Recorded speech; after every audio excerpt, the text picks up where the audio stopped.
Hello students, स्वागत है आपका आपके खुद के यूट्यूब चैनल विज्ञान बुद्धि में, जहां आज हम लोग क्लास 10th के लिए साइंस सब्जेक्ट की वर्कशीट नंबर 34 करने जा रहे हैं। तारीख है 27 सितंबर 2021। नया चैप्टर स्टार्ट हो रहा है, the human I and the colourful world. बहुत ही अच्छा चैप्टर है, आपकी आंखों से संबंधित है, इसलिए ज़रा ध्यान से समझेंगे। Human I, it is the very sensitive sense organs present in the living organisms and it acts like a camera।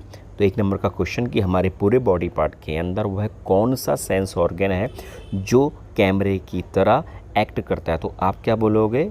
आई। ये याद रहेगा आपको। क्लियर हो गया। दूसरा, हम लोगों को ना स्ट्रक्चर समझ में आना चाहिए। हाँ, अगर हम बात करें, देखो मेन पहले मैं आपको बता दूँ कि अभी सामने की आँख बता रहा हूँ मैं, मज़ा नहीं आया इसमें। देखो भैया, सामने से दिखा रहा हूँ, जब किसी का आँख होती है तो कुछ इस तरीके से दिखाई देती है। ये एकदम ब्लैक स्पॉट होता है बीचों बीच, है ना, एकदम ब्लैक स्पॉट होता है, तो इसको मैं ब्लैक करके दिखाता हूँ। एकदम ब्लैक स्पॉट होता है। क्लियर हो गया? ये ब्लैक स्पॉट हो गया। फिर इस ब्लैक स्पॉट के बाहर कई लोगों की आँखें भूरी होती है ना, और कई लोगों की आंखें ज़रा सी कलरफुल होती हैं। क्या होती है? कलरफुल। जैसे अंग्रेज़ी की आंखें नीली नीली जैसी होती है ना, कई लोगों की आंखें हरी होती हैं, तो मैं हरा बना दूँ। जैसे ये जो इतना पोर्शन होता है ये वाला, ये मैंने इसको हरा बना दिया। किसी की नीली होती है, अंग्रेज़ी की आंखें नीली होती हैं, है ना। अच्छा, फिर बाकी पार्ट क्या होता है? सफ़ेद पार्ट होता है। ये पूरा का पूरा कैसा पार्ट होता है? सफ़ेद पार्ट होता है। कौन सा वाला पार्ट? ये वाला बाहर वाला सफ़ेद पार्ट है ना पूरा का पूरा। कहते हैं ना आंखें लाल हो गई, तो यहीं पर तो लाल कलर आता है वो। अच्छा जी, तो अब इन सब को देखना समझना है कि क्या क्या चीज़ें। देखो, जो काला सा चीज़ दिखाई दे रही है, इसे बोलते हैं प्यूपिल। क्या बोलते हैं? प्यूपिल। जो एकदम काले रंग की है, इसे प्यूपिल बोला जाता है। अच्छा जी, और जो ये हरे रंग का दिखाई दे रहा है, इसको बोलते हैं हम लोग आइरिस। क्या बोलते हैं इसे हम? आइरिस। यह याद रहेगा आपको। अच्छा जी, इसी प्यूपिल जो ब्लैक कलर का है और जो आइरिस है, इसके पीछे होता है आँख में लगा लेंस। क्या होता है? आँख में लगा लेंस होता है, जिसे हम बोलते हैं आई लेंस। ये याद रहना चाहिए आपको, वो होता है आई लेंस। अच्छा जी, अब इसके अलावा लेंस की जो पीछे होती है चीज़, उस जो लेंस के एकदम पीछे होता है, उसका नाम होता है रेटिना। क्या नाम होता है उसका? रेटिना। ये कुछ वर्ड हैं जो आपको याद रखना है। इसके अलावा सबसे बाहर एक चीज़ होती है, जिससे जो बाहर एकदम बाहर का जो कवर होता है, जो पूरा कवर होता है, जो पूरा कवर, जो पूरी आँख को कवर करता है, उसे बोलते हैं हम लोग कॉर्निया। क्या बोलते हैं उसे हम? कॉर्निया। अच्छा जी, पहले मेन बात आप समझ लो। हमारी आँखों में का जो रंग होता है, किसी की आँखें भूरी होती है, कहते हैं भूरी बिल्ली जैसा है, किसी की आँखें हरी होती है, किसी की आँखें नीली होती है, वो किसकी वजह से होती है? आइरिस की वजह से होती है। वो होती है आइरिस की वजह से। और आइरिस की का वर्क क्या है? आइरिस जो होता है वो प्यूपिल को, जो ब्लैक कलर का चीज़ है, इस प्यूपिल के साइज़ को बड़ा भी कर सकता है और प्यूपिल के साइज़ को छोटा भी कर सकता है। तो बड़ा कर देगा साइज़ को या छोटा कर देगा। प्यूपिल वो होता है जिससे आँख के अंदर रोशनी जाती है, इसी के रास्ते। ये हमारा एक जो ब्लैक रंग का प्यूपिल है, यह एक ओपनिंग है जो लाइट को हमारी आंखों के अंदर भेजता है। वो कौन भेजता है? प्यूपिल भेजता है। और प्यूपिल के साइज़ को कंट्रोल कौन करता है? ये आइरिस करता है, जो रंग बिरंगा होता है। और आइरिस जो होता है, कलर के लिए बहुत ज़्यादा सेंसिटिव होता है, बहुत ज़्यादा सेंसिटिव। क्लियर हो गया? इसके अलावा जो रेटिना होता है, हमारी आंखों में जो इमेज बनती है, वो कहाँ बनती है? रेटिना में ही बनती है। क्लियर हो गया? चलो जी, ये तो था एकदम सामने का चित्र। अगर मैं बात करूँ कहाँ से, साइड चित्र दिखाऊँ मैं इसका। साइड चित्र मतलब जैसे ये होगी, ये पूरी की पूरी आँख गोल होती है एकदम, ये गोल आँख हो गई, है ना। ये हो गया तुम्हारा ब्लैक कलर का क्या? प्यूपिल। फिर इसमें ये हो गया आपका आइरिस। क्लियर? फिर आइरिस के बाद होती है हमारी लेंस। क्या लगा होता है? लेंस लगा होता है। लेंस को अलग उससे दिखाता हूँ मैं। ये हो गया आपका, सॉरी, इससे दिखाते हैं। ये लेंस हो गया आपका, ये लेंस हो गया, है ना। और इस लेंस को पकड़ के रखती हैं सिलेरी मसल्स, और बाहर जो कवर होता है पूरी आँख में, उसे बोलते हैं हम लोग कॉर्निया। क्या बोलते हैं उसे? कॉर्निया। और ये जो पार्ट होता है, ये होता है रेटिना। ये क्या होता है? रेटिना। इस पार्ट को हम बोलते हैं रेटिना। और इसी रेटिना में ही इमेज फॉर्म होती है। आपसे पूछेगा एक नंबर का क्वेश्चन कि भैया इमेज कहाँ फॉर्म होती है? वो रेटिना में इमेज फॉर्म होती है। कलरफुल जो चीज़ है वो क्या है? प्यूपिल है। प्यूपिल का काम क्या होता है? सॉरी, वो आइरिस है। आइरिस का काम क्या होता है? प्यूपिल के साइज़ को छोटा या बड़ा करना। ये हमारा लेंस है। लेंस को होल्ड करने के लिए क्या होती है? सिलेरी मसल्स लगी होती हैं। ये बाहर वाला जो है, ये है कॉर्निया। क्लियर हो गया, हर एक चीज़ का मतलब बता दिया है। अब इनके बारे में जरा डिटेल से समझ लेते हैं। देखो बच्चों, कह रहा है कैमरे की तरह एक्ट करता है। कह रहा है कि भाई रेटिना क्या है भैया, बता दिया कि image is formed on light sensitive screen. Retina तो हमारे आंखों में जो पर्दा है, जो स्क्रीन है, उसका नाम क्या है, रेटिना है। आपसे बोलेगा कि हमारे आंखों में स्क्रीन कौन सी है, तो वो रेटिना है, जहाँ पर इमेज फॉर्म होती है। दूसरा कॉर्निया, बाहर का जो कवर होता है वो कॉर्निया होता है। This membrane through which light enters the I is known है। सबसे पहले जो आँख में लाइट एंटर करती है वो कॉर्निया से ही करती है। नेक्स्ट आई बॉल, जो पूरी की पूरी आँख है ना, ये आई बॉल कहलाती है। क्या कहलाती है, आई बॉल कहलाती है। और इस आई बॉल का जो डायमीटर होता है, ये पूरा जो डायमीटर है ये 2.3 सेंटीमीटर होता है। बहुत इंपॉर्टेंट है, पेपर में कई बार आ चुका है। तो आई बॉल स्फेरिकल शेप में होती है, जिसका डायमीटर 2.3 सेंटीमीटर होता है। क्लियर हो गया। इसके अलावा कि प्रेजेंस ऑफ क्रिस्टलाइन लेंस, जो क्रिस्टलाइन लेंस मतलब हमारी आंखों में एक लेंस लगा हुआ होता है, जिसे आई लेंस बोलते हैं या क्रिस्टलाइन लेंस बोलते हैं, या तीसरा नाम है लिविंग लेंस। क्या नाम है इसका, लिविंग। लिविंग मतलब जिंदा लेंस। आपसे बोलेगा एक नंबर का क्वेश्चन कि भैया लिविंग लेंस कौन सा है, तो आप बोलोगे eye lens is a living lens. Clear. अच्छा जी, तो crystallines help in adjusting objects at different distance on the retina. तो इसी लेंस की वजह से हम दूर की चीज़ें भी देख पाते हैं आसानी से, और पास की चीज़ें भी आसानी से देख पाते हैं। अच्छा, dark muscular structure that control the size of pupil is known as iris. Iris बता दिया। पिपल जो काला कलर का है, regulates the amount of light entering the eye. Pupil क्या करता है, लाइट को कम या ज़्यादा जाने देगा। अच्छा जी, इसके अलावा क्या चीज़ रहेगी, बहुत चीज़ें इंपॉर्टेंट है कि crystalline lens forms a real और inverted image on the retina.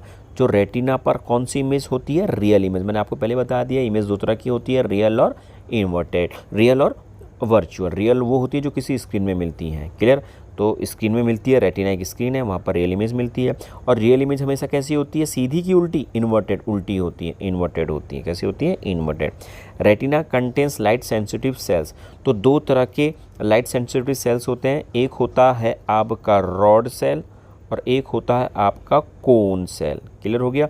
Rod cell किसके लिए होते हैं, लाइट के लिए सेंसिटिव होते हैं, और कोन सेल किसके लिए सेंसिटिव होते हैं, कलर के लिए होते हैं। क्लियर हो गया, कलर के लिए। चलो जी आगे बढ़ते हैं।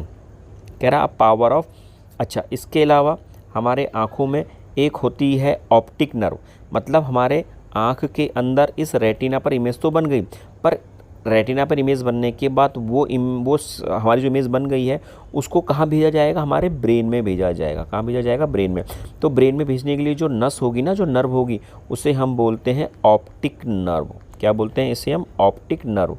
तो यही ऑप्टिक नर्व की वजह से ब्रेन में इमेज पहुंच जाती है। अब देखो, अब हमारी आंखें कितनी भी सही हो, हमारे आंखों का लेंस कितना भी सही हो, पर अगर ये ऑप्टिक नर्व गलती से कट गई या डैमेज हो गई तो हम अंधे हो जाएंगे, चाहे हमारी आँख कितनी भी अच्छी क्यों नहीं है। क्यों, क्योंकि भाई यार इमेज तो बन रही है, पर उस इमेज को ब्रेन पढ़ नहीं पा रहा है। तो जब तक ब्रेन उसको नहीं पढ़ पाएगा तब तक हम लोग कुछ भी नहीं देख पाएंगे। तो ऑप्टिक नर्व एक ऐसी नस है जो ब्रेन में इमेज को पहुंचाती है। क्लियर। इसके अलावा आया पावर ऑफ एकोमोडेशन। देखो बच्चों, वीडियो बहुत लंबी जा रही है, जाएगी भी, क्योंकि बहुत सारा मटेरियल ये एक ही दिन के अंदर, एक ही एक्टिविटी के अंदर दे देते हैं। क्लियर। अच्छा, अब आ रहा है पावर ऑफ एकोमोडेशन। ये पावर ऑफ एकोमोडेशन का क्या मतलब है, देखो आप ये समझो कि मेरे पास कितनी पावर है। कैसी पावर, अगर मैंने बोला कि मुझे एक रबड़ बैंड दे दिया, तो मैं उसको अपनी सहूलियत के अनुसार उस रबड़ बैंड को स्ट्रेच करूँगा। मुझे इतना चाहिए तो मैं इतना स्ट्रेच करूँगा, अगर मुझे कम चाहिए स्ट्रेच करने तो मैं कम स्ट्रेच करूँगा। क्लियर हो गया। तो वही एक पावर है। पावर एकोमोडेशन का मतलब कि मैं किसी भी एक रबड़ को कितना स्ट्रेच कर सकता हूँ और कितना कम स्ट्रेच कर सकता हूँ, ये मेरी पावर ऑफ एकोमोडेशन है। मैं ज़्यादा भी कर लूँ और मैं कम भी कर लूँ। तो ये जब जैसे जैसे मुझे ज़रूरत होगी उसी हिसाब से मैं इसको स्ट्रेच करूँगा। तो पावर एकोमोडेशन का मतलब भी यही है। तो होता क्या है भैया, आप लोगों ने पढ़ लिया है फोकल लेंथ, लास्ट क्लास में फोकल लेंथ के बारे में हमने पढ़ लिया है कि फोकल लेंथ की वजह से ही कोई इमेज रेटिना पे या स्क्रीन में बनती है। कोई भी इमेज कहाँ बनती है, किसमें, स्क्रीन में बनती है। किसकी वजह से बनती है, फोकल लेंथ की वजह से। फोकल लेंथ लंबी भी हो सकती है, फोकल लेंथ छोटी भी हो सकती है। फोकल लेंथ लंबी और छोटी इसलिए होती है क्योंकि उसको स्क्रीन में इमेज बनानी होती है। जब तक इमेज स्क्रीन में नहीं बनेगी तब तक हमें इमेज साफ साफ नहीं दिखाई देगी।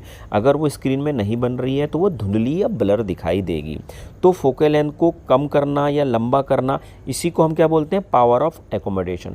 पर ये लेंस कौन सा है, ये क्रिस्टलाइन लेंस है, हमारी आंखों का लेंस है। तो आंखों के लेंस को क्रिस्टलाइन लेंस बोला गया है। तो क्रिस्टलाइन लेंस की फोकल लेंथ को डिक्रीज़ भी किया जा सकता है और इंक्रीज़ भी किया जा सकता है। तो यह lens becomes thin when the muscles are relaxed. ये याद रखना, एक नंबर का क्वेश्चन है कि लेंस पतला हो जाएगा कब, जब मसल्स रिलैक्स होंगी। तो लेंस क्या हो गया, पतला हो गया कब, जब मसल्स क्या हो गए, रिलैक्स हो गई। एक पॉइंट ये। और जब पतला हो गया तो फोकल लेंथ क्या हो जाएगी, लेस हो जाएगी। सॉरी, फोकल लेंथ क्या हो जाएगी आपकी, लार्ज हो जाएगी। तो लार्ज फोकल लेंथ हो गई। एफ मतलब फोकल लेंथ हो गई। अच्छा जी, दूसरा केस क्या बनेगा स्टूडेंट्स, दूसरा केस यह बनेगा कि जब हमारी जो मसल्स हैं वो क्या हो गई हैं, अब टाइट हो गई हैं। क्या हो गई हैं, वो टाइट हो गई हैं। तो जब हमारी मसल्स टाइट हो जाती हैं, जब हमारी मसल्स टाइट हो जाएगी या कॉन्ट्रैक्ट हो जाएगी तो ये कैसा हो जाएगा, लेंस मोटा हो जाएगा। जब मोटा हो जाएगा तो फोकल लेंथ क्या हो जाएगी, स्मॉल हो जाएगी। क्या हो जाएगी, स्मॉल हो जाएगी। जब फोकल लेंथ स्मॉल होगी तो हमको नज़दीक की चीज़ देखनी है। कहाँ की चीज़ देखनी है, नज़दीक की। और जो लार्ज हो जाती है तो हमें कहाँ की दूर देखनी पड़ती है, फार मतलब दूर की। ये आप लोगों को याद रखना है स्टूडेंट्स। क्लियर। अच्छा जी, आगे चलते हैं। तो पावर एकोमोडेशन का मतलब समझ में आ गया है कि फोकल लेंथ को कैसे कम और ज़्यादा करना है। अच्छा, अब हमारी आंखों में ना दो पॉइंट होते हैं। ये एक लेंस है, इसके लिए एक होता है नियर पॉइंट और एक होता है फार पॉइंट। नियर पॉइंट हम कम से कम नज़दीक का कितना दे सकते हैं, तो नियर पॉइंट होता है 25 सेंटीमीटर। कितना, 25 सेंटीमीटर। तो हम आँखों को, आँख से किसी भी वस्तु में, किसी भी ऑब्जेक्ट को अगर देखेंगे तो कम से कम 25 सेंटीमीटर की दूरी होनी चाहिए। 25 सेंटीमीटर की दूरी होने पर हम चीज़ को साफ साफ देख सकते हैं, जिसकी आँखें सही हैं। पर अगर 25 सेंटीमीटर से कम लेके आ जाएंगे उस ऑब्जेक्ट को तो वो ऑब्जेक्ट हमको धुंधला दिखाई देगा, ब्लर दिखाई देगा और हमारी आँखों में दर्द होना स्टार्ट हो जाएगा। तो नियर पॉइंट आपसे पूछेगा कि what is near point of an eye या ह्यूमन आई, तो आप क्या बोलोगे, 25 सेंटीमीटर। दूसरा आता है फार पॉइंट।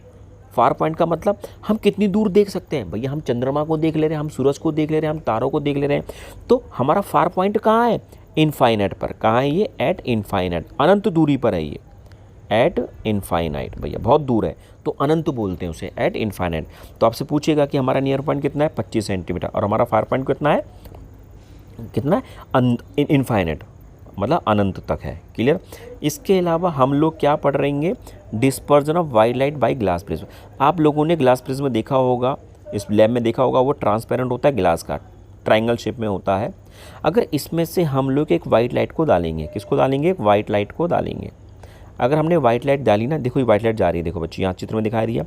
तो वाइट लाइट को जैसे ही हम एक प्रिज्म से डालेंगे, इसको बोला है ग्लास प्रिज्म। ग्लास पानी पीने वाला ग्लास नहीं, ग्लास मतलब कांच का टुकड़ा, तो कांच का एक प्रिज्म है। तो जैसे हमने वाइट लाइट को डाला तो वाइट लाइट कितने कलर में टूट गई, 7 कलर में।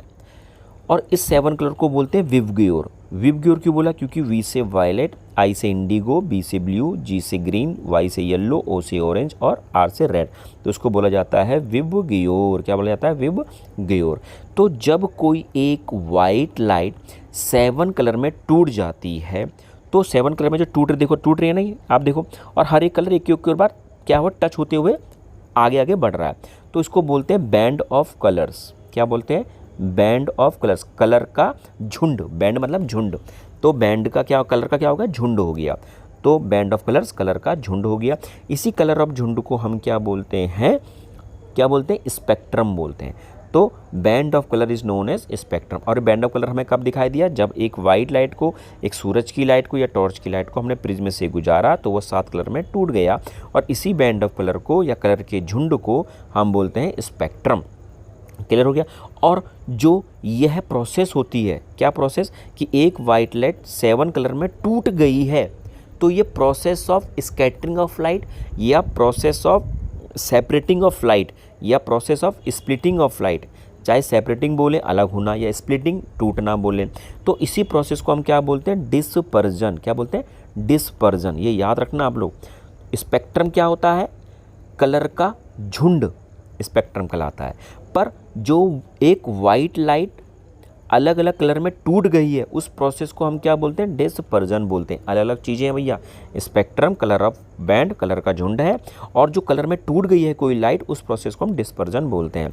तो आप लोगों ने देखा होगा कि हमारे वहाँ रेनबो बनता है, तो रेनबो की जो घटना हो रही है वो किसका एग्जाम्पल है, डिस्पर्जन ऑफ लाइट का, क्योंकि लाइट का डिस्पर्जन हो रहा है, लाइट 7 कलर में टूट रही है। स्टूडेंट्स क्लियर हो गया।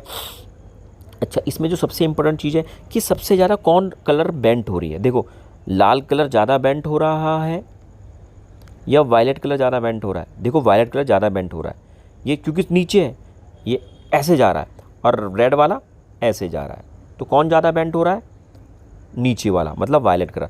तो वायलेट कलर सबसे ज़्यादा बेंट होता है और रेड कलर सबसे कम बेंट होता है। ये आपको एक एक नंबर के क्वेश्चन में पूछा जाएगा। स्टूडेंट ध्यान रखो, समझो, मैं बहुत अच्छी तरह से समझा रहा हूँ, एक एक नंबर के क्वेश्चन बता रहा हूँ, बहुत इंपॉर्टेंट है आपके लिए, बहुत इंपॉर्टेंट, क्योंकि इस बार यही पेपर में आना है, ऐसे ही आना है। क्लियर हो गया। तो 7 कलर के झुंड को स्पेक्ट्रम बोला जाता है, और जो 7 कलर टूटता है उस प्रोसेस को डिस्पर्जन बोला जाता है। मैंने सब बता दिया, और ये कुछ क्वेश्चन के आंसर है, मैंने इसके आंसर दे रखे।